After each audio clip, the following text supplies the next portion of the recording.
អោប្រវោបិតានៃយើងខ្ញុំដែលគង់នៅស្ថានសួគ៌ដ៏ខ្ពស់បំផុតអើយទូព្រះបង្គំយើងខ្ញុំអូព្រះគុណហើយសរសើរដំកើងដល់ព្រះដែលទ្រង់បានប្រទានព្រះបន្ទូលមកដល់យើងខ្ញុំនៅផែនដីនេះសូមឲ្យព្រះハតីទ្រង់បានសម្រេចអូព្រះគុណព្រះអង្គក្នុងព្រះនាមព្រះយេស៊ូវគ្រីស្ទអាមែនថ្ងៃនេះយើងបន្តណាជំពូក20ណាកាលពីសប្តាហ៍មុនណាយើងរៀនជំពូក19ចប់ហើយអញ្ចឹងសូមផ្ទៀងជាមួយនឹងខ្ញុំនៅខ1លុះក្រោយដែលការចលាចលនោះបានស្ងប់ស្ងាត់ហើយនោះប៉ុលហៅពួកសិស្សមករួចលាគេចេញទៅឯស្រុកម៉ាសេដូនវិញនៅខ1បញ្ជាក់ថាមានថាក្រោយពីការចលាចលយើងដឹងពីខ19មកយើងឃើញមានការចលាចលណាជាច្រើនដែលកើតឡើងក្នុងកិច្ចការងារដែលសាវកប៉ុលធ្វើក្នុងកិច្ចការងារប្រកាសដំណឹងល្អនៅកន្លែងផ្សេងណាអញ្ចឹងគាត់បាន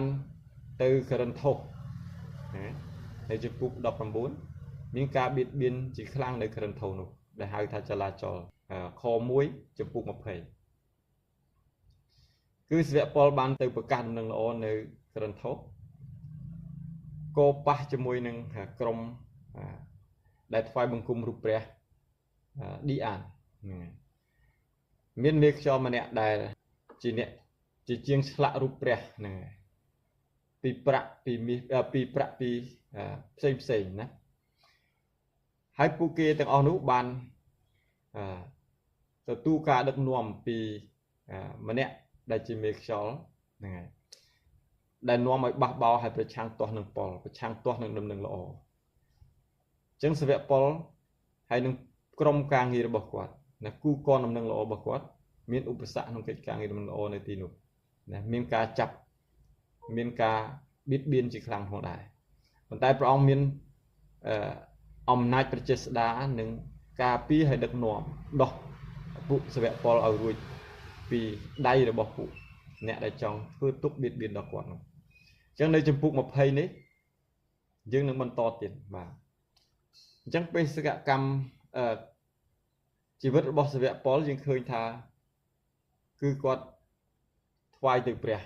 ណាជីវិតរបស់គាត់គឺសម្រាប់កិច្ចការងារដំណឹងល្អអញ្ចឹងគាត់លះបង់លោកីនេះសម្រាប់កិច្ចការងារដំណឹងល្អហើយចាគាត់អត់មានជាប់ចំណងជាមួយនឹងលោកីទៀតទេ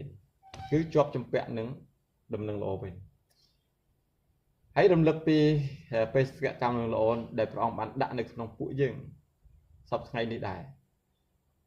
យើងឃើញថាព្រះអង្គកំពុងតែចម្រើនយើងពីមួយពេលទៅមួយពេលដែរតាមជាពិសេសអ្នកគ្រូម៉ៅស៊ីណាតដែលព្រះអង្គបានប្រើណាព្រះអង្គបានផ្ទុកផ្ដាក់ដំណឹងល្អឲ្យគាត់ស្រឡាញ់នឹងកិច្ចការងារបម្រើដំណឹងល្អហ្នឹងសឹងតែគ្មានអ្នកណាដូចជាគាត់នោះទេនិយាយនេះមិនមែនលើកដំកើងគាត់ទេក៏មិនចង់ឲ្យគាត់មានអំណួតដែរតែជាគំរូដល់ដំណឹងល្អវិញដល់យើងជាអ្នកដែលស្គាល់ព្រះគុណរបស់ព្រះហើយចឹងឲ្យយើងមើលគំរូនៃកិច្ចការងារបម្រើព្រះអង្គមានពរហើយអ្នកណាដែលយកកិច្ចការងារបម្រើព្រះជាទី1នោះជាអ្នកដែលមានប្រាជ្ញាដែលជ្រើសការល្អបំផុតសម្រាប់ខ្លួនគឺនគររបស់ព្រះចឹងណាដែលគាត់ឃើញពីសេរីល្អរបស់ព្រះឃើញពីទ្រព្យសម្បត្តិនៅនគរព្រះនោះវិសេសជាងអ្វីនៅផែនដីនេះចឹងអញ្ចឹងរំលឹកថាថ្ងៃនេះសូមមើលថ្ងៃនេះគាត់ត្រូវទៅកំពង់ចាមគាត់បានត្រឡប់មកពីប្រកាសដំណឹងល្អខ្ញុំបានលើវិធីបន្តហ្នឹងហើយក៏បានជួបបាវបម្រើថ្មីបន្ថែមទៀតដែលចង់រួមចំណែកដំណឹងល្អជាមួយនឹងគ្នាឃើញទេព្រះអង្គចាត់គាត់ទៅតែខ្ញុំចំពេលវេលាដែលខ្ញុំជាប់រវល់នឹងកិច្ចការសាច់ឈាមរបស់ខ្ញុំ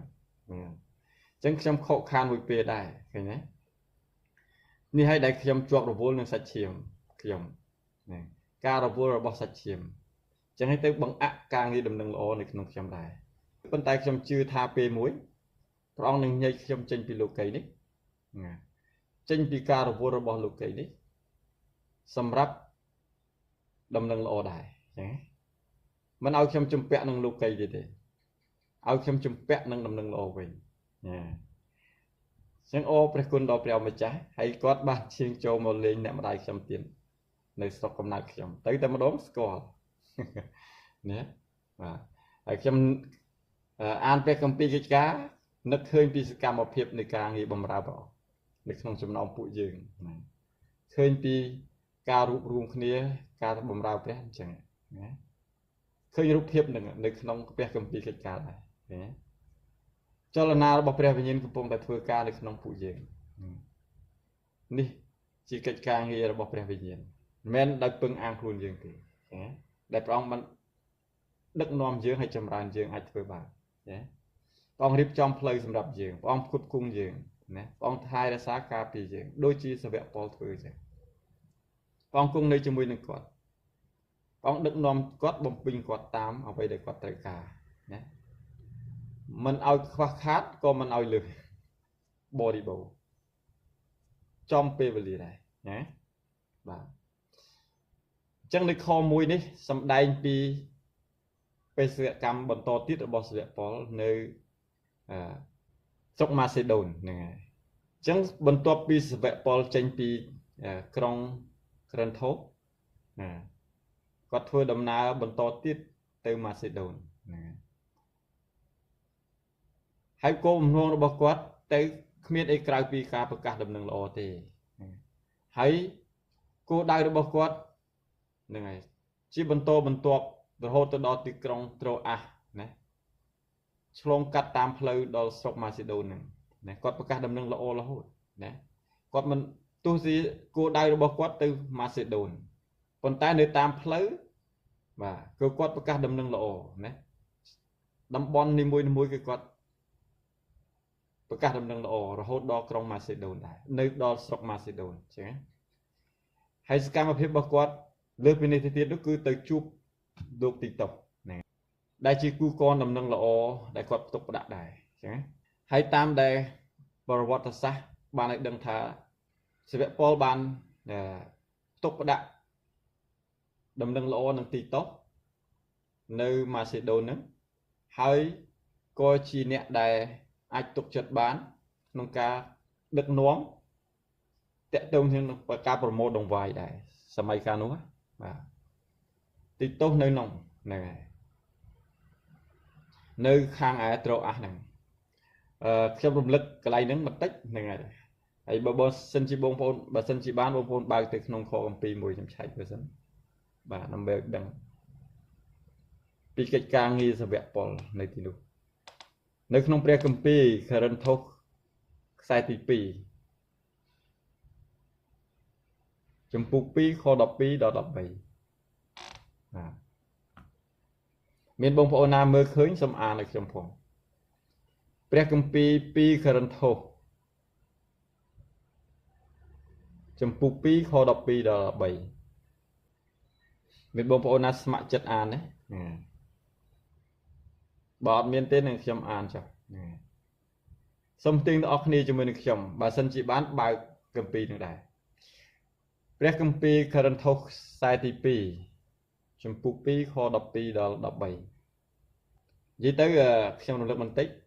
បាទនៅក្នុងព្រះគម្ពីរកិច្ចការចំពុក20នេះតាក់ទងច្រើនទៅក្នុងព្រះគម្ពីរករិនថូសណាបាទអញ្ចឹងសូមទាញបាទកាលខ្ញុំបានទៅដល់ក្រុងត្រូអាសដើម្បីនឹងផ្សាយដំណឹងល្អពីព្រះគ្រីស្ទហើយមានទ្វារបើកឲ្យខ្ញុំដោយនៅព្រះអម្ចាស់នោះខ្ញុំឥតមានធូរក្នុងចិត្តសោះដោយហេតុរកទីតោះជាបងប្អូនខ្ញុំមិនឃើញបានជាខ្ញុំលាគេទៅឯស្រុកម៉ាសេដូនវិញចឹងសាវកប៉ុលបំណងរបស់គាត់ចង់ទៅជួបទីតោះដែរចឹងហើយចង់ទៅជួបទីតោះជួបធ្វើអីទី1ជួបដើម្បីចែករំលែកបទពិសោធន៍របស់គាត់ពីកិច្ចការងារដំណឹងល្អណាដើម្បីចម្រើនជំនឿចម្រើនកិច្ចការងារបម្រើព្រះអង្គលើកទឹកចិត្តកំសាន្តចិត្តគ្នាណាអំណរជាមួយនឹងគ្នាណាដែលឃើញការងាររបស់ព្រះអង្គរីកចម្រើនណាអញ្ចឹងគាត់ចង់ទៅលើកទឹកចិត្តទីតោះបន្ថែមទៀតហើយមួយទៀតគឺគាត់ចង់ទៅប្រមូលដង្វាយខ្លះតាមរយៈទីតោះគាត់នៅនោះតែទៅអត់បានជួប số tha đồng vai nó quạt giờ mà thưa ấy mình sẽ mẹp luôn quạt đi mình sẽ mẹp sạch chiêm quạt đi cứ quạt bầm nón từ bầm mô đồng vai pt to nữa đam bay trước từ chui đầu bông ôn ở trong Jerusalem đại quạt khát lắng chẳng bầm nón bao giờ Paul từ đam bay bầm mô đồng vai nữa từ chui đầu bụi trường đông ai tiết đại quạt khát nè chỉ mấy đặc nom đại khơi pi đại kết cu pi đầm nâng lọ hái kết cu pi bụi trường đông một bọc rẽ pi bông ôn đại quạt khát đại quạt miên chất mình phơi ca khúc từng sầm rạp té đầm nâng lọ thì hay sầm rạp té bụi trường đông thì men sầm rạp phải giao luôn quạt thì ní chỉ bao bầm ra smart strong bất strong để chụp bụi rẽ chẳng phong sao bất đây này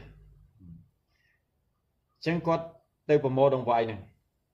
pi tì tàu và tại ở bàn chụp ở bàn chụp thì mình kho công ty mùi tiết để thưa bần toal pi ca này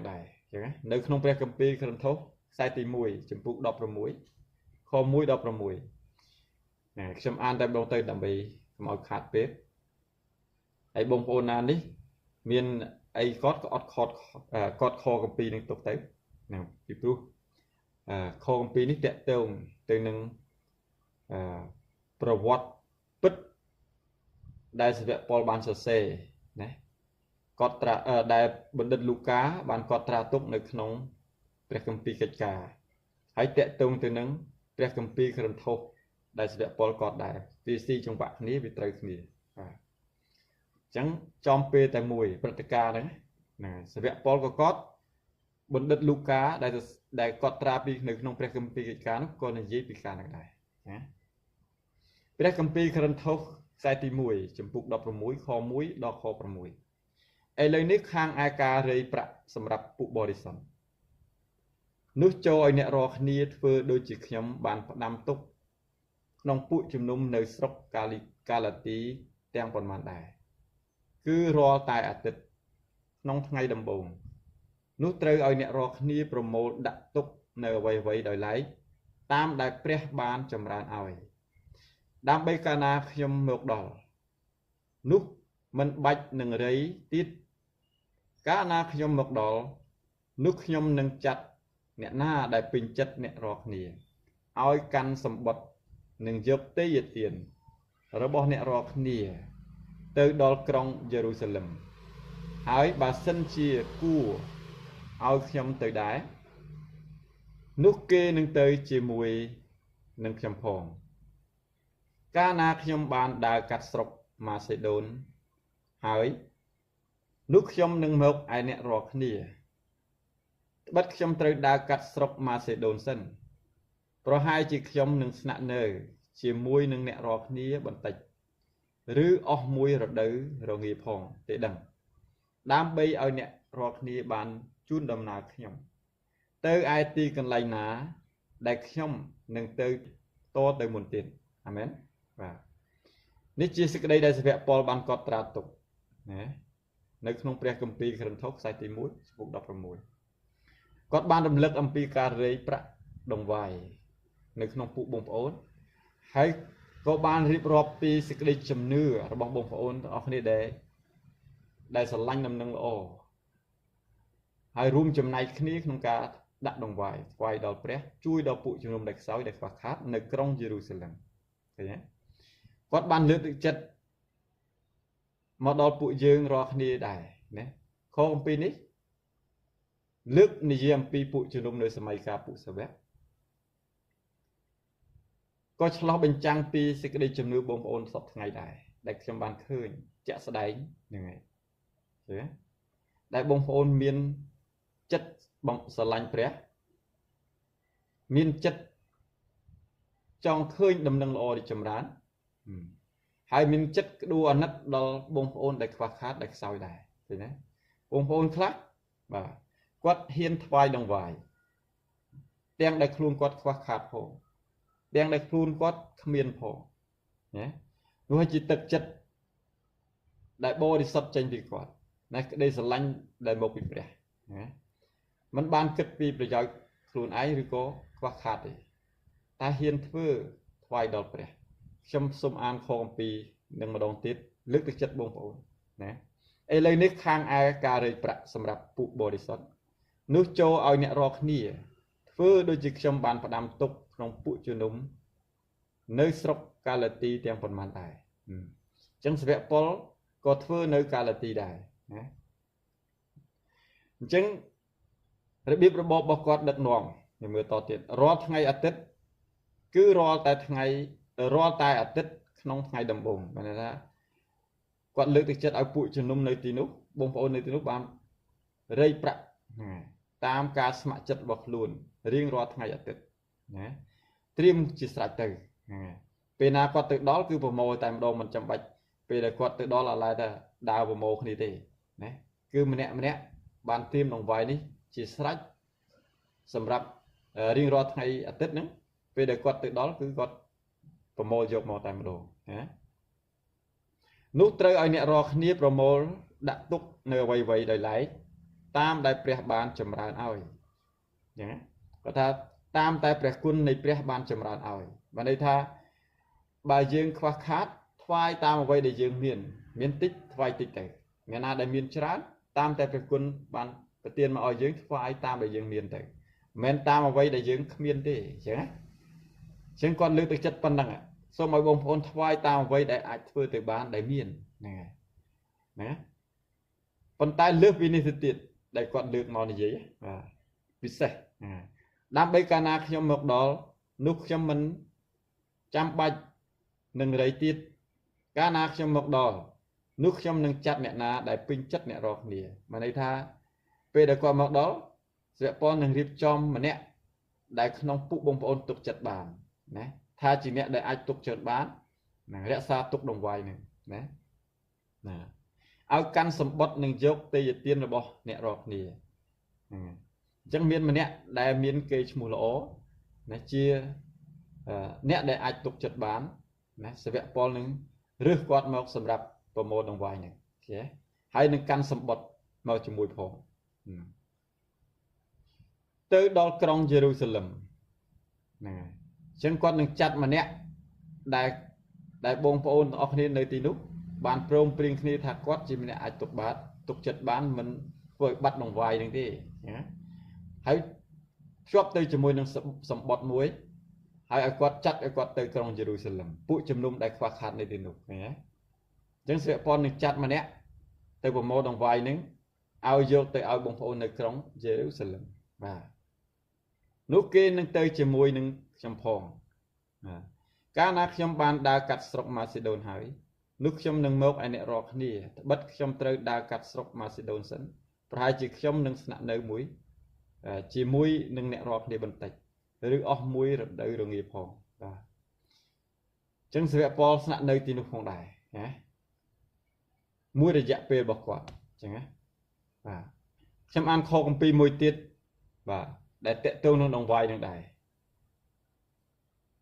ហើយភ្ជាប់ទំនាក់ទំនងជាមួយនឹងព្រះគម្ពីរកិច្ចការចំពុក1ចំពុក20ហ្នឹងនៅក្នុងព្រះគម្ពីរករិនថូសខ្សែទី2ដែរបាទចំពុក8ខ1ដល់ខ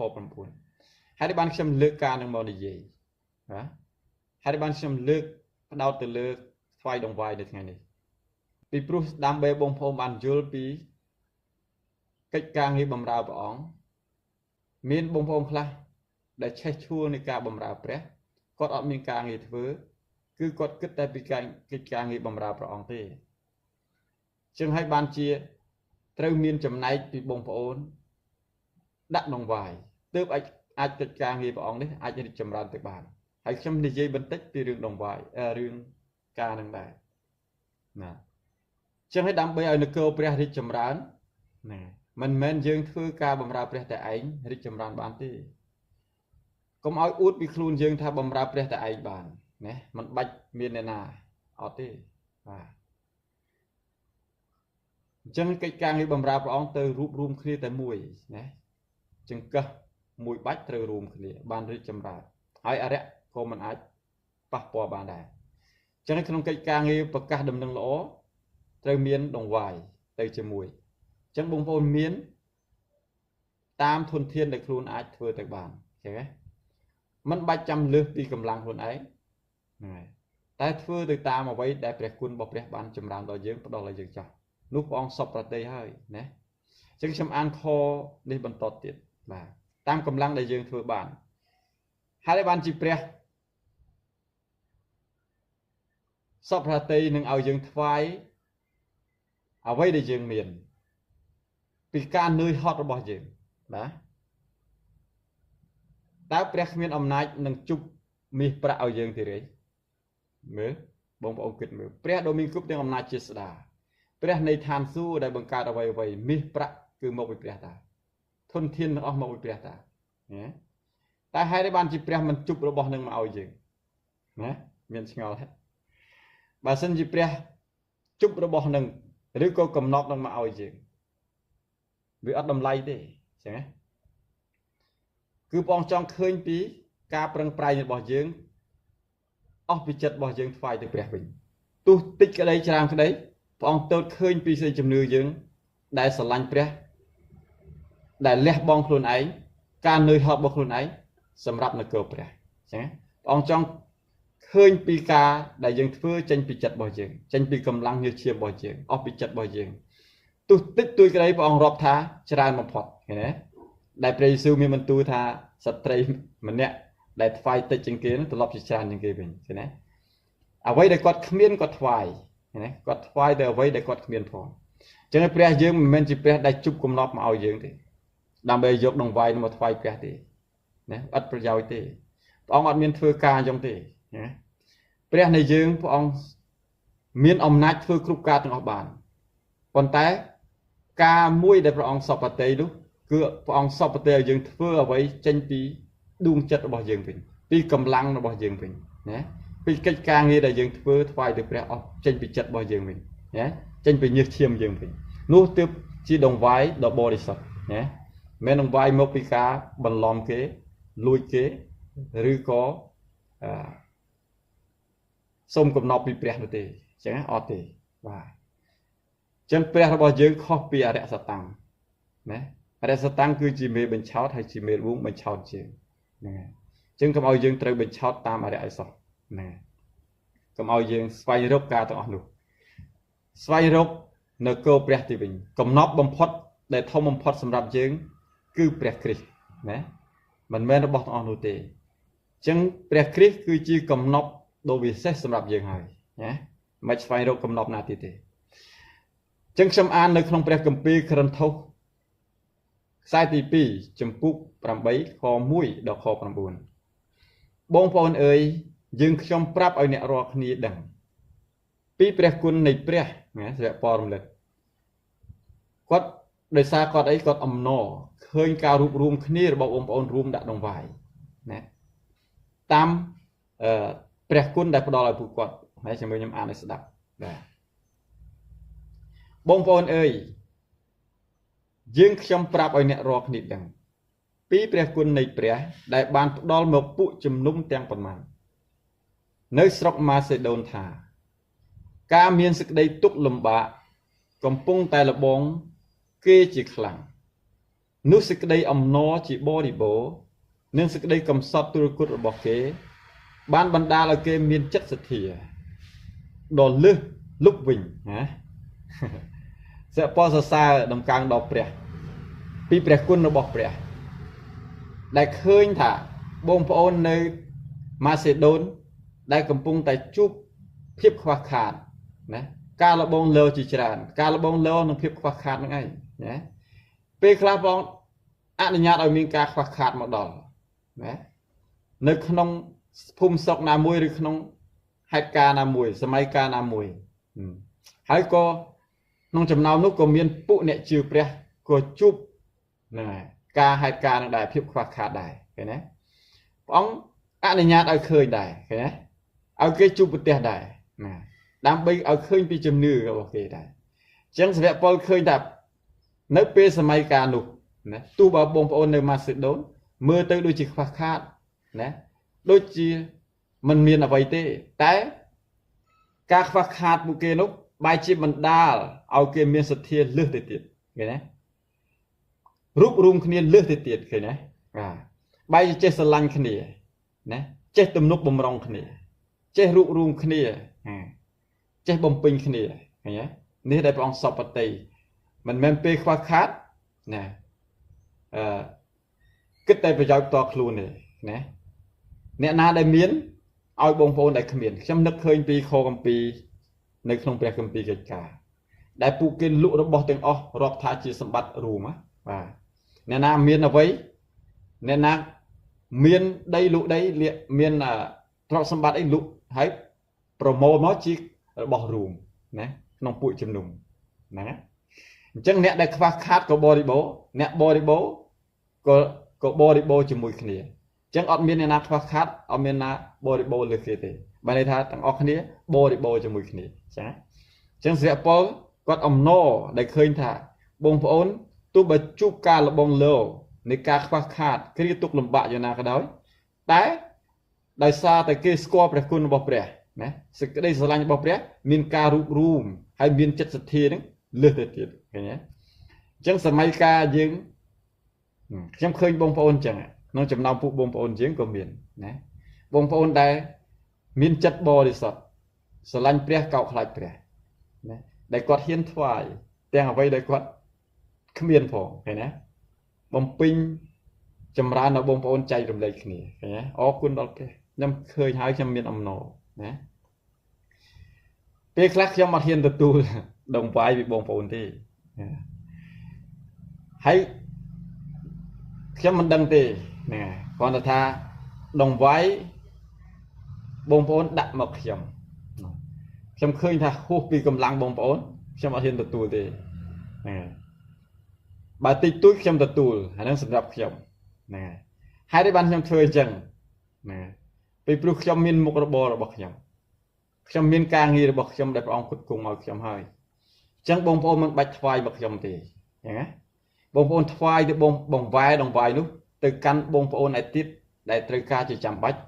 ដែលគេគ្មានមុខរបរគ្មានអីជាទីពឹងក្រៅពីព្រះណាដែលគេបំរើព្រះពេញពេលអញ្ចឹងសូមបងវាយដងវាយដែលចង់ដាក់ឲ្យខ្ញុំនោះទៅបងប្អូនឯទៀតចុះដែលគេខ្វះខាតដែលគេត្រូវការដងវាយនោះសម្រាប់បេសកកម្មហើយយើងត្រូវថ្វាយដល់អ្នកដែលពិតប្រាកដអញ្ចឹងណា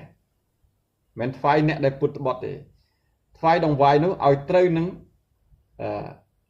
ដំណឹងល្អទើបយើងបានប្រពើជាពិតប្រាកដអញ្ចឹងណាបាទហើយយើងចេះថ្វាយបាទខ្ញុំអានតទៅទៀតត្បិតខ្ញុំធ្វើបន្ទាល់ថាគេស្ម័គ្រ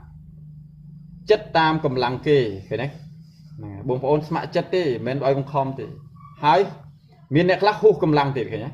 ហើយហួសកម្លាំងគេផងអ្នកខ្លះហួសកម្លាំងទៀតហួសពីលទ្ធភាពដែលខ្លួនឯងធ្វើទៀតបាទក៏សូមយើងខ្ញុំដោយពាក្យទទូចអង្វរហ្នឹងមានបងប្អូនខ្លះដាក់ដងវាយមកខ្ញុំបានរុញទៅវិញថាខ្ញុំអត់ទទួលទេហ្នឹងហើយខ្ញុំអត់ទទួលទេហើយពួកគេទទូចអង្វរមកឲ្យខ្ញុំថាយកទៅជាដងវាយដែលខ្ញុំថ្វាយទៅព្រះពេលខ្លះខ្ញុំទទួលពេលខ្លះខ្ញុំមិនទទួលទេតែពួកគេនៅតែទទូចឲ្យខ្ញុំយកទទួលរហូតដល់ខ្ញុំបដិសេធលែងបានណាយកក៏ទទួលដោយអរព្រគុណដល់ព្រះហើយអធិដ្ឋានសូមឲ្យព្រះប្រទានពរដល់គេអញ្ចឹងណាបាទក៏សូមយើងខ្ញុំដោយពាក្យទទូចអង្វរពីព្រោះខ្ញុំដឹងថាបងប្អូនខ្លះកំពុងតែជួបការខ្វះខាតដែរអញ្ចឹងបានជាខ្ញុំពិបាកនឹងទទួលហ្នឹងហើយអញ្ចឹងបានខ្ញុំលើកទឹកចិត្តថាបើសិនជាបានបង្វែរទៅបងប្អូនឯទៀតសិនណាដែលគេត្រូវការឲ្យខ្ញុំបានបរិបូរហើយណាឲ្យយើងខ្ញុំទទួលយកទានរបស់គេនេះដែលជាសេចក្តីប្រកបក្នុងការងារសម្រាប់ពួកបរិសុទ្ធឃើញទេអញ្ចឹងដងវាយដែលបងប្អូនថ្វាយមកខ្ញុំមិនឲ្យបាត់ណាព្រះពរបងប្អូនទេគឺខ្ញុំយកដងវាយនោះសម្រាប់តែកិច្ចការងារបម្រើព្រះអង្គទេរួមចំណែកក្នុងដំណឹងល្អទេខ្ញុំអត់បានយកដងវាយនោះមកចាយតិចក្តីច្រើនក្តីខ្ញុំមិនអាចយកដងវាយនោះសម្រាប់កិច្ចការខាងសាច់ឈាមខ្ញុំទេបាទគឺខ្ញុំញែកដងវាយនោះជាបរិសុទ្ធសម្រាប់កិច្ចការងារដំណឹងល្អវិញណាសម្រាប់ដំណើរដំណឹងល្អដំណើរការនៃដំណឹងល្អវិញណារួមចំណែកក្នុងពួកបរិសុទ្ធផងណាបាទមិនមែនដូចជាយើងខ្ញុំបានសង្ឃឹមតែប៉ុណ្ណោះអញ្ចឹងសាវកពលថាគាត់មិនសង្ឃឹមថាគាត់នឹងអាចមានដងវាយពីបងប្អូនដែលកំពុងតែជួបការខ្វះខាតចឹងទេកំពុងតែជួបការលបងលើនៃភាពខ្វះខាតនៅគ្រាអំណត់ចឹងទេតែបែរជាបងប្អូនថ្វាយដងវាយលើសទៅទៀតឃើញទេ những khu pi ca rừng pưng tục bậc quạt ta phải chỉ miên đồng vài máu thế nè bàn tay ông bài chỉ pa po đã chật bông phồn bình ông bài chỉ chầm rơn đó bông phồn là miên chầm nư hay miên chất nâng đặt đồng vài bình nhé chắc ban quạt ông nọ để khơi thì cái đây chầm nư bông phồn đi chầm rơn cứ cái ban procure khuôn kê tới bây ông mà chắc chỉ muốn đồng bồn thế đấy rồi đây cái đã đồng vài đi sai đây sao cái score pre kun bọc pre chỉ muốn bằng ọ cái này score pre kun bọc pre sầm lăng mưa bị kịch càng gì đầm lăng lo bọc pre hay cái nhé men sầm lăng mưa nênមនុស្សទេកាលគាត់ដាក់ដង្វាយនេះដែលគាត់ឃើញពីមនុស្សនឹងជាបាវបំរើនៃដំណឹងល្អទើបពួកគាត់ដាក់ដោយពិតប្រកបហើយដោយអស់ពីចិត្តថាដង្វាយដែលគាត់ថ្វាយទៅគឺចម្រើនដល់ដំណឹងល្អឃើញទេអញ្ចឹងគាត់ថ្វាយទៅព្រះហើយឃើញទេចឹងខ្ញុំអានតទៀតហើយដល់យើងខ្ញុំថែមទៀតតាមបំណងព្រះហត្ថិព្រះបានជាយើងខ្ញុំទូមានទីតោតាមការដែលគាត់បានចាប់ផ្ដើមធ្វើហើយឲ្យគុណនេះបានពេញខ្នាត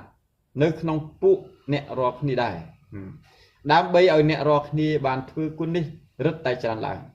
ដូចជាបានចម្រើនក្នុងគ្រប់សេចក្តីឯទៀតគឺក្នុងសេចក្តីជំនឿពាក្យសម្ដីចំណេះសេចក្តីឧស្សាហ៍គ្រប់ចម្ពោះហើយក្នុងសេចក្តីស្រឡាញ់របស់អ្នករាល់គ្នាដល់យើងខ្ញុំដែរខ្ញុំនិយាយដូច្នេះមិនមែនជាពាក្យបង្គាប់ទេគឺចង់តែយកសេចក្តីឧស្សាហ៍របស់គេមកលបងលោមើលចំពោះសេចក្តីស្រឡាញ់របស់អ្នករាល់គ្នាតើពិតត្រង់ឬទេប៉ុណ្ណោះបិទអ្នករាល់គ្នាបានស្គាល់ព្រះគុណនៃព្រះយេស៊ូវគ្រីស្ទជាព្រះអម្ចាស់នៃយើងរាល់គ្នាហើយថាទោះបើទ្រង់ជាសិទ្ធិក៏ដោយគង់តែទ្រង់បានត្រឡប់ជាក្រដោយព្រោះអ្នករាល់គ្នាដើម្បីឲ្យអ្នករាល់គ្នាបានមានឡើងដោយសារសេចក្តីកម្ររបស់ទ្រង់អាមែនអញ្ចឹងសរសើរដំណកាំងដល់ព្រះព្រះយេស៊ូវបងមិនមែនជាព្រះដែលខ្វះខាតទេ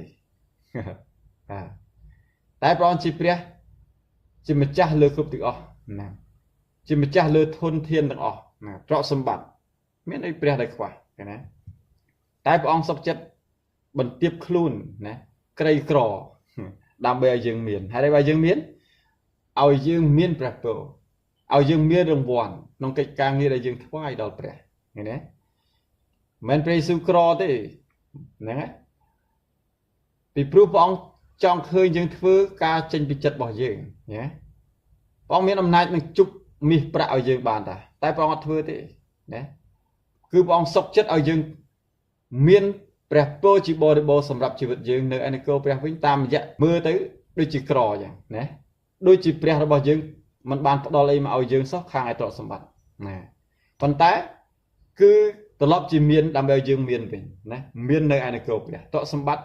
អ្វីព្រះពរណាគ្រប់សពទាំងអស់ទ្រព្យសម្បត្តិដែលមិនពុករលួយឲ្យយើងមានសេចក្តីទាំងអស់នោះខាងឯនគរព្រះសម្រាប់យើងវិញមិនឲ្យយើងមានបាននៅផែនដីនេះតែក្រខាងឯនគរព្រះទេអេមែនអញ្ចឹងសូមព្រះបំពេញយើងបន្ថែមទៀតបាទឥឡូវខ្ញុំត្រឡប់ប៉ុណ្ណឹងចុះសម្រាប់ខ1ខ្ញុំចូលទៅខ2បាទពីព្រោះខ្លាយអត់ចប់ដោយសារម៉ោងជ្រៅដែរបាទអញ្ចឹងសូមផ្ទៀងខ2ជាមួយនឹងខ្ញុំការគាត់បានដើរកាត់ដែនស្រុកទាំងនោះហើយអធិប្បាយទូមានជាច្រើនដល់ពុសិស្សនោះគាត់បានដល់ស្រុកក្រិចហ្នឹងហើយតទៅទៀតហើយគាត់តដំណើរគាត់បានបង្ហាត់បង្រៀនព្រះបន្ទូលរបស់ព្រះទៅដល់ពុសិស្សណាដើម្បីឲ្យគេអរិទ្ធចម្រើនណាកាន់តែចម្រើនឡើងណាដោយជាបងប្អូនសពថ្ងៃបានកំពុងតែរួបរวมគ្នាធ្វើហ្នឹងទាំងខ្ញុំក៏ដោយដែលព្រះអង្គផ្ទុកផ្ដាក់ខ្ញុំជាបង្គោលនៅក្នុងចំណែកបងប្អូនខ្លះដែលព្រះអង្គបានទាញនាំពួកគេមកឲ្យខ្ញុំដើម្បីខ្ញុំបានបំពេញឲ្យចម្រើនគេតាមព្រះគុណដែលព្រះបានប្រទានមកខ្ញុំទាំងចំណេះខាងព្រះបន្ទូលទាំងខាងឯសិជំនឿដែលទ្រង់បានចម្រើនដល់ខ្ញុំណាទាំងការពិសោធន៍ជាក់ស្ដែងជាមួយនឹងព្រះអង្គណាទាំងកិច្ចការងារបម្រើព្រះអង្គនោះខ្ញុំមានចំណែកនឹងធ្វើការនេះថ្វាយព្រះអង្គហើយដឹកនាំបងប្អូនបង្ហាត់បង្រៀនចែករំលែកបងប្អូនឲ្យបានយល់ហើយចម្រើនឡើងដែរទៅជាមួយនឹងគ្នាឃើញទេអ្នកគ្រូក៏ដោយបងប្អូនឯណាទៀតក៏ដោយទាំងក្រុមស្ត្រីផងកំពុងតែធ្វើការល្អនៅចំពោះព្រះដែលគប់ប្រហាទីព្រះអង្គហើយឃើញទេដែលកំពុងតែបង្ហាត់បង្រៀនគ្នាបំពេញគ្នាទៅវិញទៅមកជារាល់ថ្ងៃអធិដ្ឋានចាំយាមជានិច្ចឃ ឃើញថាបានប្រកបដោយព្រះគុណនៃព្រះហើយមានអំណរណាស់សរសើរដំណើរដល់ព្រះចោះណាសិទ្ធបងប្អូនអរគ្នាសិទ្ធតែជាអ្នកដែលព្រះបានរើសតាំងយ៉ាងពិសេសណាសម្រាប់គ្រាចុងក្រោយនេះសម្រាប់សម័យកាលចុងក្រោយនេះជាគ្រាដ៏អស្ចារ្យជាគ្រាព្រះគុណដ៏អស្ចារ្យណាដែលអាចឲ្យយើងមានឱកាសរួមគ្នាតែមួយបម្រើព្រះជាមួយគ្នាស្គាល់គ្នាជាបងប្អូនជាពុកបរិសុទ្ធជាជាតិសាសន៍នៃឋានសួគ៌ឃើញទេដែលយើងមានចំណែកក្នុងសម័យកាលនេះជាមួយគ្នាអញ្ចឹងសូមឲ្យយើងបានរក្សាការល្អនេះជាមួយគ្នាជាដរាបទៅសូមកុំឲ្យមានសេចក្តីល្បួងណាការត្រក់ណាបញ្ឆោតយើងចេញពីគ្នាឡើយរសាយចិត្តឡើយអីមែនសូមការរួបរวมនេះចម្រើនឡើងចុះខ3កូននៅស្រុកនោះអស់3ខែតែការគាត់រៀបនឹងចោះសំពៅទៅឯស្រុកសេរីនោះពួកសាសយូដាគេគិតល្បិចទាស់នឹងគាត់បានជាគាត់សម្រេចនឹងទៅតាមស្រុកម៉ាសេដូនវិញអញ្ចឹងសាវកប៉ុលបាទគាត់បង្ហាត់បង្រៀនពួកសិស្សរយៈពេលអស់3ខែបាទតាមខអំពីខ3ណាបញ្ជាក់យើងនោះគាត់រៀបនឹងចោះសំពៅណាទៅសេរីហើយណាប៉ុន្តែនៅទីនោះមានពួកសាសយូដាខ្លះណាដែលគេរៀបគម្រោងផែនការគេរួមគ្នាហ្នឹងហើយគិតគូរការអាក្រក់ទៅលើសាវកប៉ុលចង់សម្លាប់សាវកប៉ុលណាអញ្ចឹងពួកសាសយូដាអាក្រក់ណាជាកូនរបស់ព្រះជាពូជរបស់ព្រះជាពូជអាប់រ៉ាហាំណាប៉ុន្តែចង់សម្លាប់បងប្អូនណាចង់សម្លាប់បាវបម្រើរបស់ព្រះណានោះហើយដែលគួរឲ្យសង្វេគបំផុតណាសម្រាប់ពូជរបស់ព្រះឈ្មោះថាជាកូនរបស់ព្រះបែរជាសម្លាប់បងប្អូនខ្លួនហើយអួតថាខ្លួនឯងបម្រើព្រះដែរឃើញទេអញ្ចឹងការនេះខ្ញុំរំលឹកដល់បងប្អូនយើងក្នុងពួកអ្នកដែលជឿព្រះយេស៊ូវគ្រីស្ទបាទកុំឲ្យយើងអួតខ្លួនណានៅចំពោះព្រះណាហើយជំនុំជម្រះបងប្អូនសម្លាប់បងប្អូនបាទសម្លាប់ទី1គឺការបៀតបៀនការប្រមាថមើលងាយណាកោតទោសបងប្អូនណាចោទប្រកាន់បងប្អូនណាហើយគិតស្មានថាខ្លួនឯងកំពុងតែបម្រើព្រះដោយពួកអាចារ្យផារ៉ាស៊ីហ្នឹងណាឈ្មោះថាគ្រីស្ទបរិស័ទជាមួយគ្នាណាប៉ុន្តែចរណែនឈ្នានេះកាប់សម្លាប់នេះនិយាយពីការផ្ចាញ់ផ្ចាលខាងឯសេចក្តីជំនឿបៀតបៀនគ្នាទៅវិញទៅមកបំបែកបំបាក់គ្នាបំបែកបំបាក់ពួកជំនុំណាពេលខ្លះយើងគ្រាន់តែយល់ខុសគ្នាបន្តិចបន្តួចទេណាឬពេលខ្លះយើងយល់មិនដល់សេចក្តីពិតផងយើងបែរជាជំនុំជម្រះបងប្អូនកោតទោសបងប្អូនមើលងាយបងប្អូនចោទប្រកាន់បងប្អូនដោយអាចារ្យផារ៉ាស៊ីយ៉ាងខ្លួនឯងរស់ក្នុងសេចក្តីងងឹតទេតែជំនុំជម្រះគេដែលដើរក្នុងសេចក្តីពិតវិញឃើញទេតើអ្នកណាដែលអួតខ្លួនដោយអាចារ្យផារ៉ាស៊ីចឹងណាអាងពីចំណេះរបស់ខ្លួនឬអីណាចឹងហើយបានជាប្រយ័ត្ននឹងការដែលយើងមើលងាយបងប្អូននោះកុំឲ្យដូចជាពួកអាចារ្យផារ៉ាស៊ីចឹងណាយើងឈ្មោះជាគ្រីស្ទៀនហើយទៅបៀតបៀនគ្រីស្ទៀនដូចគ្នាណាបំបែកបំបាក់ធ្វើទុកបងប្អូនដូចណាអញ្ចឹងសម្រាប់ខ្ញុំគឺខ្ញុំបាទមិនអំណរជាមួយទេបាទខ្ញុំព្រួយចិត្តវិញអញ្ចឹងបានជាការពីដើមខ្ញុំមានការខ្លះដែលខ្ញុំទ្រាំទ្រមិនមែនជារឿងខ្ញុំទេប៉ុន្តែឃើញការបាក់បែកឃើញការវាយប្រហារគ្នាការពីចំនួនមុនខ្ញុំក៏លូកចូលណាដែលព្រោះចង់ឲ្យបញ្ឈប់ការប្រមាថមើលងាយបែបបំរើព្រះណាមួយអញ្ចឹងទេដោយហួសល្បត់ពេកណា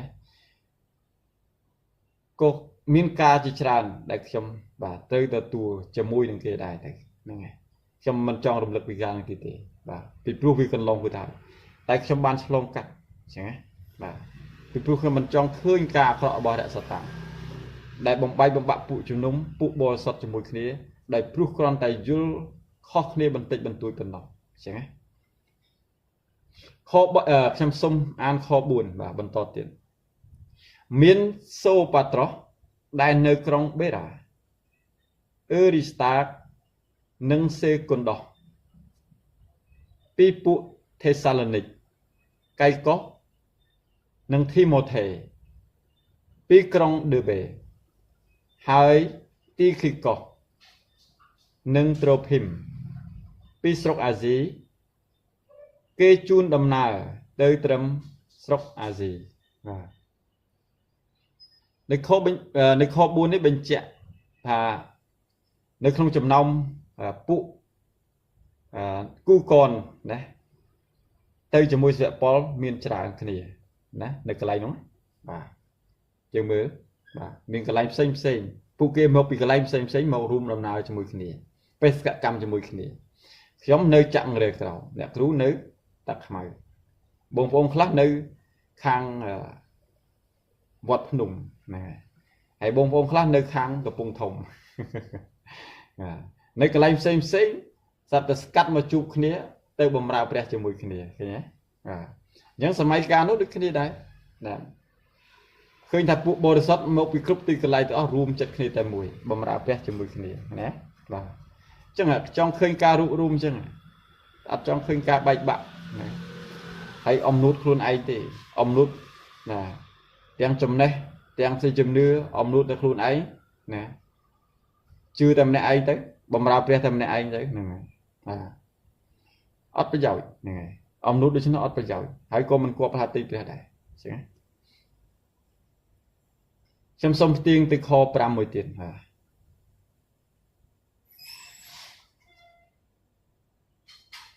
អ្នកទាំងនោះចេញទៅមុនក៏ចាំយើងរកគ្នានៅក្រុងត្រូអាអីទេយើងអានតទៀតក្រោយថ្ងៃបុណ្យនំប៉័ងឥតដំបែនោះយើងក៏ចុះសំពៅចេញពីក្រុងភីលីបទៅ5ថ្ងៃទើបបានដល់ទៅគេនៅត្រូអារួចយើងស្នាក់នៅទីនោះ7ថ្ងៃបាទបុណ្យនំប៉័ងឥតដំបែនៅក្នុងឱកាសបុណ្យរំលងហើយយើងអ្នកជឿព្រះយើងដឹងហើយថាបុណ្យរំលងនេះរំលឹកពីអីបាទបុណ្យរំលងនេះជាបញ្ញត្តិរបស់ព្រះបាទតាំងពីសញ្ញាចាស់ម្លេះវាជាប្រពៃណីទំនៀមទម្លាប់មិនមែនជាប្រពៃណីរបស់មនុស្សទេវាជាប្រពៃណីទំនៀមទម្លាប់ហើយជាបញ្ញត្តិរបស់ព្រះជាច្បាប់របស់ព្រះដែលដាក់ឲ្យពួកសាសយូដាប្រព្រឹត្តតាមហើយធ្វើជាដរាបរំលឹកជាដរាបមិនមែនជាគំនិតរបស់មនុស្សមិនមែនជាប្រពៃណីទំនៀមទម្លាប់របស់មនុស្សធ្វើតគ្នាដោយពួកសាសនាទេនេះគឺជាព្រះបន្ទូលរបស់ព្រះបញ្ញត្តិរបស់ព្រះដែលបង្គាប់ឲ្យធ្វើអញ្ចឹងណាបាទអញ្ចឹងកុំឲ្យយល់ច្រឡំអញ្ចឹងបុណ្យរំលងបាទនៅក្នុងបុណ្យរំលងនោះមានបុណ្យជាច្រើននៅក្នុងនោះណាមានបុណ្យនំប៉័ងឥតដំបែណាមានបុណ្យផលដំបូងផ្សេងទៀតឃើញទេបាទមានកាច់នំប៉័ងហ្នឹងឯងជាមួយគ្នាហ្នឹងឯងណាអញ្ចឹងខ្ញុំអានបន្តទៀតបាទថ្ងៃបុណ្យនំប៉័ងឥតដំបែនោះយើងក៏ចោះសំពើទៅអញ្ចឹងនៅចំពេលវេលាពិធីបុណ្យណាបុណ្យនំប៉័ងឥតដំបែអញ្ចឹងយើងដឹងបងប្អូនខ្លះបើសិនជាមានឱកាសមានពេលខ្ញុំអាចបំពេញបន្ថែមនៅថ្ងៃក្រោយណាពីវិធីបុណ្យផ្សេងណាអាចឲ្យយើងស្គាល់ខ្លះដែរណាខ7លុះថ្ងៃដំបូងក្នុងអាទិត្យនោះការពួកសិស្សបានប្រជុំគ្នាដើម្បីកាច់នំប៉័ងបាទនោះប៉ុលក៏អធិប្បាយឲ្យស្ដាប់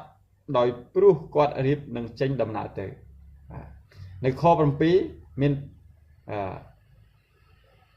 បើកសម្ដែងព្រះបន្ទូលតាមរយៈសាវកប៉ុលយើងដឹងថាបាទពួកសិស្សនិងសាវកប៉ុលបាទយើងមិនដឹងថាប្រមាណអ្នកទេគាត់ដឹងហើយជាមានគ្នាច្រើនគេប្រជុំគ្នាធ្វើពិធីកាច់នំប៉័ងយើងដឹងថាពិធីកាច់នំប៉័ងជាពិធីអីគឺសំដៅទៅលើពិធីលៀងព្រះម្ចាស់នឹងឯងដែលព្រះយេស៊ូវការព្រះអង្គមុននឹងព្រះអង្គយាងទៅឋានសួគ៌ឬក៏មុនដែលព្រះអង្គត្រូវគេឆ្កាងត្រូវដឹងថាពេលវេលាកំណត់របស់ព្រះអង្គមកដល់ព្រះអង្គបានរៀបចំពិធីកាច់នំប៉័ងពិធីលៀងព្រះម្ចាស់នេះជាមួយនឹងពួកសិស្សជាលើកចុងក្រោយហើយត្រូវសគត់អាមែនបាទអញ្ចឹងកាច់នំប៉័ងនេះសំដៅទៅលើពិធីលៀងព្រះម្ចាស់នឹងឯងណាដែលជាបញ្ញត្តិរបស់ព្រះយេស៊ូវគ្រីស្ទបង្គាប់ឲ្យយើងដែលជាអ្នកជឿដល់ទ្រង់ធ្វើពិធីនេះរំលឹកជានិច្ចពីព្រះគុណរបស់ព្រះណាពីការសគត់របស់ព្រះគ្រីស្ទសម្រាប់លុះបាបរបស់យើង ចឹងអត្ថន័យនៃបុណ្យរំលងទាំងមូលគឺនៅក្នុងពិធីកាច់នំប៉័ងពិធីលៀងព្រះម្ចាស់នេះឯងបុណ្យរំលងហ្នឹងហើយបុណ្យរំលងនៃសញ្ញាចាស់ណា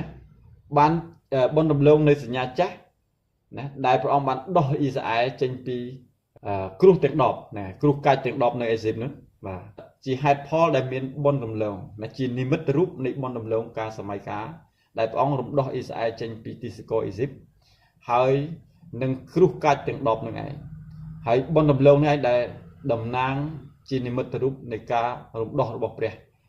រំដោះអ៊ីស្រាអែលណាទោះបើមានគ្រោះកាច់យ៉ាងណាក៏ដោយនៅអេស៊ីបតែអ៊ីស្រាអែលព្រះអង្គការពារបងថែរក្សា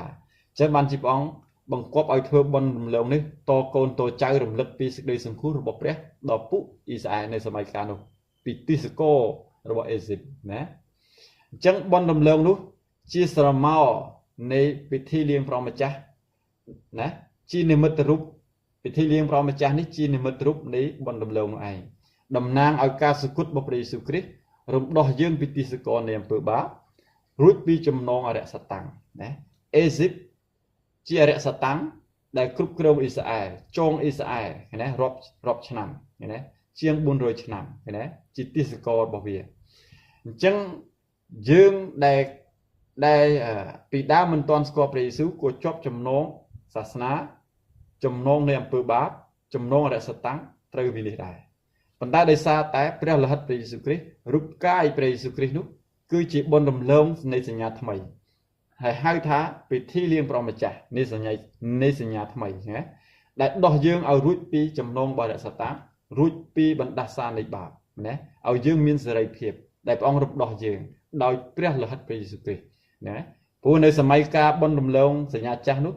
យើងឲ្យដោយឈាមណាឈាមយកទៅលាបថ្នាំអញ្ចឹងព្រះយេស៊ូវតំណាងឲ្យកូនឈាមព្រះលិខិតរបស់ព្រះអង្គគឺតំណាងឲ្យឈាមនោះឯងឈាមកូនឈាមនោះឯងឃើញទេបាទអញ្ចឹងរំលឹកប៉ុណ្ណឹងចុះបាទខ7បាទអញ្ចឹងខ8យើងតទៅទៀតរីឯនៅបន្ទប់ខាងលើណាអញ្ចឹងពួកគេជួបជុំគ្នាធ្វើពិធីលៀងព្រះម្ចាស់កាច់នំប៉័ងជាមួយនឹងគ្នាតាមបង្គាប់ដែលព្រះយេស៊ូវបង្គាប់ឲ្យធ្វើជាដរាបណាហើយតែមួយរយៈនេះពួកយើងអត់សូវបានធ្វើទេកាលពីដើមខ្ញុំធ្វើជានិច្ចក្នុងពួកបងប្អូនខ្ញុំណាបងប្អូននៅខាងភ្នំពេញនៅខាងវត្តភ្នំពួកយើងធ្វើជាញយដងនៅពេលដែលយើងជួបជុំគ្នាប្រកបគ្នាម្ដងណាតែឥឡូវនេះខានប្រកបគ្នាចង់មួយឆ្នាំហើយ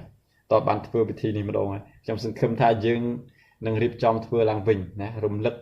ពីព្រះលិខិតព្រះយេស៊ូវគ្រីស្ទពីការសគត់របស់ព្រះយេស៊ូវគ្រីស្ទសម្រាប់យើងណាយើងដឹងឮហើយប៉ុន្តែត្រូវតែរំលឹកជាដរាបណាហ្នឹងធ្វើបន្តពីការហ្នឹងណាដើម្បីរំលឹកយើងម្ដងហើយម្ដងទៀតបាទខ8រីឯនៅបន្ទប់ខាងលើជាកន្លែងដែលគេប្រជុំនោះមានចង្គៀងជាច្រើនខ9គ្រានោះមានក្មេងជំទង់ម្នាក់ឈ្មោះអឺទីកុសវាអង្គុយនៅបង្អួចក៏យន់ជាខ្លាំងពេកបានថាយប់ពេកហ្នឹងហើយអញ្ចឹងសាវកពលចែកចាយព្រះបន្ទូលព្រះណាអធិប្បាយព្រះបន្ទូលរបស់ព្រះណារហូតដល់យប់ជ្រៅអញ្ចឹងមានក្មេងជំទង់ម្នាក់ឈ្មោះអឺទីកុសគាត់អង្គុយស្ដាប់ហើយដល់យប់ជ្រៅពេកទៅគាត់អង្គុយងូកណាហើយគាត់អង្គុយនៅមាត់ប្អួចនៅនឹងបង្អួចមិនថាខ្នងគាត់បែរទៅបង្អួចណាអញ្ចឹងគាត់អង្គុយលើបង្អួចបែរទៅស្ដាប់សេចក្តីអធិប្បាយព្រះពលប៉ុន្តែដល់យប់ជ្រៅពេកយ៉ាងម៉េចគាត់ងូកបណ្ដាស្ដាប់បណ្ដាណាមានបងប្អូនខ្លះស្ដាប់ព្រះបន្ទូលអធិប្បាយថ្ងៃសៅរ៍ក៏ដោយថ្ងៃអាទិត្យក៏ដោយពេលខ្លះងូកមិនពេលខ្លះកំពុងប្រកបគ្នាក្រុមតូចក៏ដោយណាអ្នកខ្លះងូកខ្ញុំដឹងថាអ្នកណាងូក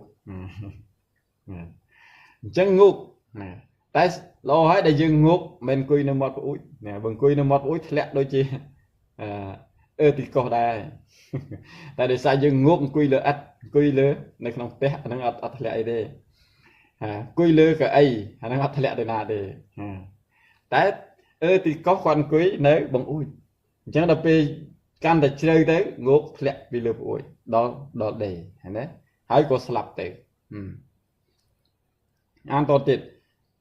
ក្នុងពេលដែលប៉ុលអធិប្បាយជាយូរទៅទៀតរួចងូកធ្លាក់ចុះពីជាន់ទី3ទៅខាងក្រោមនោះគេលើកវាឡើងបានស្លាប់ហើយអញ្ចឹងខអំពីបញ្ជាក់ច្បាស់ថាធ្លាក់មកស្លាប់បាត់ណា chẳng miên ca ở cha cả lại nè chẳng khang ai xây chấm nư chưa lừa bề sự kít men tới đây đâm nâng lộ thì nè bong thôi ca ở cha nè bong ai sầm đai rất ca rất ba mấy aphineha cướp về liền nè ở từ dương miên chấm nư nè dương bực cả rồi ca nó một bề mà sầm đai lời dương thì bà bong sập bát tế bong nâng sầm đai Israel bong tam như vậy chứ nè chẳng chừng mưa cùng ru sẽ Paul chả nè chẳng có price chấm nư nè đời nơiประนิม ព្រះយេស៊ូវគ្រីស្ទកូននោះបានរស់ឡើងវិញរស់ពីស្លាប់ឡើងវិញណាញ៉ាំមើលតចាយើងមើលតទៅទៀតជាមួយគ្នាតែប៉ុលចោះទៅទ្រូបលើវីអោបត្រកងរួចនិយាយថាកុំយំស្រែកអ្វីឡើយបិទវាមានជីវិតទេអញ្ចឹងនឹកដល់អឺទីកុសហ្នឹងហើយក៏យើងនឹកចាំពីម្នាក់ដែលស្លាប់ហើយរស់ឡើងវិញដែរមានណាចាំពីទេប៊ីថាដែរណាក្មេងស្រីម្នាក់ឈ្មោះទេប៊ីថាបាទគាត់ឈឺស្លាប់ហ្នឹងហើយក្នុងព្រះគម្ពីរកិច្ចការដែរមានបងប្អូនណាចាំទេយើងរៀនព្រះគម្ពីរកិច្ចការជាមួយគ្នាទេប៊ីថាក៏ឈឺស្លាប់ដែរតែពេត្រុសបានទៅជួបហើយអធិដ្ឋានឲ្យគាត់បានរស់ឡើងវិញដែរទេប៊ីថាទេប៊ីថាជាស្ត្រីម្នាក់ជាអ្នកស្គាល់ព្រះជាអ្នកជឿព្រះដែរហើយធ្វើការល្អនៅក្នុងពួកបងប្អូនជាគំរូល្អណាក្នុងកិច្ចការងារក្នុងជីវិតដែលគាត់រស់នៅចំពោះមុខពួកជំនុំនៅក្នុងពួកបងប្អូនអញ្ចឹងនៅពេលដែលគាត់ស្លាប់មានគេអាណិតស្រឡាញ់គាត់ស្ដាយគាត់ចឹងបានជាពួកបងប្អូននៅទីនោះឃើញថាគាត់ស្លាប់ហើយឮដំណឹងថាពេត្រុសឆ្លងកាត់នៅស្រុកនោះណានៅទីនោះពួកគេបានទៅនាំគ្នាទៅហៅពេត្រុសឲ្យមកពីព្រោះគេស្គាល់ព្រះចេស្តានៃព្រះដែលធ្វើការតាមរយៈលោកពេត្រុសណាដែលជាសាវករបស់ព្រះអញ្ចឹងគេឃើញថាសាវកពេត្រុសគឺជាអ្នកដែលព្រះអង្គបានចាក់ប្រេងតាំងណាព្រះចេស្តារបស់ព្រះនៅជាមួយនឹងគាត់ណាមិនមែនគ្រប់គ្នាសិតតែអាចធ្វើការអស់បានទេគ្រាន់តែអ្នកខ្លះគឺព្រះអង្គធ្វើការតាមរយៈគាត់ពីព្រោះអំណោយទានរបស់គាត់ចា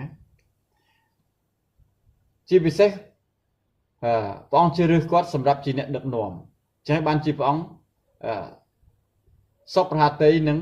សម្ដែងសេរីល្អរបស់ព្រះអង្គតាមរយៈបង្គោលឬក៏ជាអ្នកដឹកនាំនោះដើម្បីឲ្យពួកជំនុំដើម្បីពួកបងប្អូនឬក៏ពួកវត្តសតចោះចូលជាមួយនឹងគាត់ដើរតាមគាត់ការដឹកនាំរបស់គាត់អញ្ចឹងណា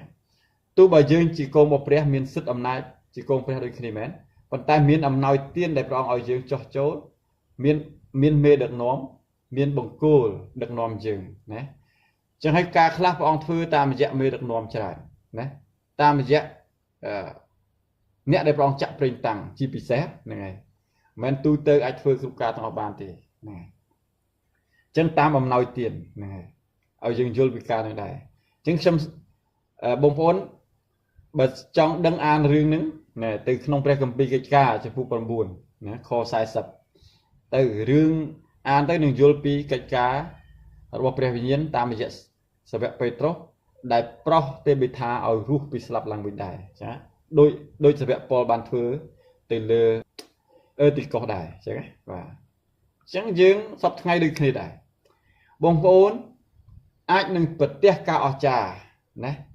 អាចប្រោសមនុស្សស្លាប់ឲ្យរស់ឡើងវិញបានដូចគ្នាណាឲ្យតែយើងធ្វើគប់ប្រហាតីព្រះអង្គនឹងសពប្រហាតីសម្ដែងសេរីល្អរបស់ទ្រង់តាមរយៈយើងដែរអេមែនកុំឲ្យយើងខ្វះជំនឿឲ្យតែយើងអត់ជំនឿអញ្ចឹងហើយហ៊ានប្រកាសជំនឿព្រះអង្គហ្នឹងហើយការអស្ចារ្យគឺស្ថិតនៅលើព្រះមិនមែនយើងទេអញ្ចឹងណាអញ្ចឹងបើយើងមានជំនឿណាយើងអធិដ្ឋានឲ្យគេទៅណាព្រះអង្គធ្វើការអស្ចារ្យបាទខម៉ានហើយបាទខ11អញ្ចឹងយើងនឹងបញ្ចប់នៅខ12តែម្ដងកាលបានឡើងទៅលើវិញការបានឡើងទៅលើវិញហើយបានកាច់នំប៉័ងបរិភោគទៅនោះក៏និយាយគ្នាជាយូរទៅទៀតដរាបដល់ភ្លឺទើបចេញដំណើរទៅបាទអ thì khơi than ở pe đâyประกอบគ្នាម្ដង dương ở trong chụp âm nổ này đôi thì dương rọt ngay đểประกอบគ្នានេះខ្ញុំអំណរដែលឃើញបងប្អូនចង់តែប្រកបគ្នាតបភ្លឺក៏មានដែរណាយើងអំណរនឹងព្រះបន្ទូលព្រះហើយនឹងការស្អាងចិត្តគ្នាក្នុងកិច្ចការងារបម្រើព្រះអង្គជាតិនឹងមានទីបន្ទាល់ជាច្រើនឃើញពីជំនឿបងប្អូនរីចម្រើនចឹងទៅយើងអំណរនឹងស្អាងចិត្តគ្នាឆ្នៃឃើញទេយើងអាចស្អាងចិត្តគ្នាដោយព្រះបន្ទូលព្រះការសរសើរដំកើងប្រកបគ្នាអធិដ្ឋានតបភ្លឺទៀតឃើញទេដូចជាសាវកប៉ុលកំពុងតែធ្វើចឹងឃើញទេចឹងបានលើកទឹកចិត្តបងប្អូនខ្លះណាសូមឲ្យចម្រើនឡើងឃើញទេឲ្យយើងដេញតាមឲ្យចម្រើនឲ្យស្គាល់ព្រះស្រឡាញ់ព្រះបន្ទូលព្រះហ្នឹងពេលថ្វាយបង្គំព្រះអង្គក៏ដូចគ្នាដែរឃើញទេកុំឲ្យយើងរអ៊ូរទាំថាអូមិនក៏រៀនយូរម្លេះបាទឃើញទេមិនក៏ចែកចាយយូរម្លេះតែកន្លះម៉ោងបានហើយមិនទៅដល់1ម៉ោងកាត់ខ្លីៗថ្វាយបង្គំព្រះអង្គខ្លីៗទៅឆាប់ចប់បងប្អូនអើយខ្ញុំយល់ថាបងប្អូនខ្លះមកពីឆ្ងាយហើយក៏យប់ជ្រៅប៉ុន្តែមិនបានហាមបងប្អូនឬក៏បង្ខំបងប្អូនឲ្យនៅដល់ចប់ទេបាទគឺបងប្អូនជ្រើសរើសដោយខ្លួនឯងថានៅឬមិននៅប៉ុណ្ណោះបងប្អូនអាចនៅបានកម្រិតម៉ោងប៉ុណ្ណាគឺនៅប៉ុណ្ណឹងលើសម៉ោងបងប្អូនទៅចុះអត់អីទេឃើញណាក៏មិនមែនសៅម៉ោងដល់ខ្ញុំដែរគឺជាព្រះគុណរបស់ព្រះដែលឲ្យបងប្អូនបានមកស្ដាប់វិញណាតែដោយសារបងប្អូនជាប់រវល់បងប្អូនធ្វើទៅតាមអ្វីដែលព្រះអង្គចម្រើនបងប្អូនប៉ុណ្ណឹងចុះណាពេលណាដែលព្រះអង្គចម្រើនបងប្អូនឲ្យស្គាល់ពីព្រះគុណស្រឡាញ់ព្រះអង្គចង់ចម្រើនឡើងដេញតាមជំនឿបងប្អូនលែងរអ៊ូរទាំរឿងយូរទៀតដែរមិនក៏ឆាប់ម្លេះថ្ងៃក្រោយនិយាយថាមិនក៏ឆាប់ចប់ម្លេះហើយឃើញទេបាទលែងរអ៊ូថាមិនក៏យូរម្លេះទៀតដែរឃើញទេជាដោយសារតែយើងមិនទាន់ចម្រើនដោយព្រះវិញ្ញាណណាជំនឿរបស់យើងនៅជាកូនតូចនៅឡើយទើបយើងធុញនឹងព្រះបន្ទូលព្រះទើបយើងធុញនឹងការប្រកបគ្នាអញ្ចឹងណាបាទអញ្ចឹងហើយបានជាបងប្អូនអាចមកបានប៉ុន្មាននាទីនៅប៉ុណ្ណឹងចុះខ្ញុំមានអំណរណាគ្រាន់តែឃើញមុខមកប្រហែលនាទីក៏បានមកផ្លែតក៏បានដែរនេះចិត្តខ្ញុំបាទមិនមែនថាបងប្អូនចេញទៅមុនម៉ោងខ្ញុំខឹងទេណាហើយក៏សៅម៉ោងណាបងប្អូនមិនមែនទេគឺបងប្អូនមានសេរីភាពសូមឲ្យអំណរទៅចុះណាសូមព្រះកំសាន្តចិត្តឲ្យចម្រើនបងប្អូនទៅចុះណាមិនមែនដោយចិត្តសៅម៉ោងទេបាទអញ្ចឹងសូមឲ្យយល់ពីការហ្នឹងតែចង់ឃើញបងប្អូនស្រឡាញ់ព្រះបន្ទូលព្រះស្រឡាញ់ការប្រកបគ្នាឲ្យតម្លៃនៃការថ្វាយបង្គំព្រះវិញណាហើយនឹងឲ្យតម្លៃនៃការប្រកបគ្នាជាសំខាន់វិញអញ្ចឹងណាពេលវេលាព្រះអង្គឲ្យមកយើងណាជីវិតយើងនៅផែនដីនេះមិននៅច្រើនទេហើយគឺយើងមានឱកាសបម្រើព្រះក៏មិនច្រើនដែរយើងមិនដឹងទេណាចេះបានជាយើងមានពេលនៅជាមួយគ្នាឡើយធ្វើចោះធ្វើការល្អជាមួយគ្នាទៅឃើញមែនអញ្ចឹងខ្ញុំនឹងបញ្ចប់ខ12តែម្ដងគេក៏នាំក្មេងជំទង់នោះមកវិញទាំងរស់ហើយគេកំសាន្តចិត្តជាខ្លាំងពាក្យថាកំសាន្តចិត្តគឺខ្លាំងនេះមានន័យថានៅពេលដែលឃើញក្មេងនោះរស់ឡើងវិញ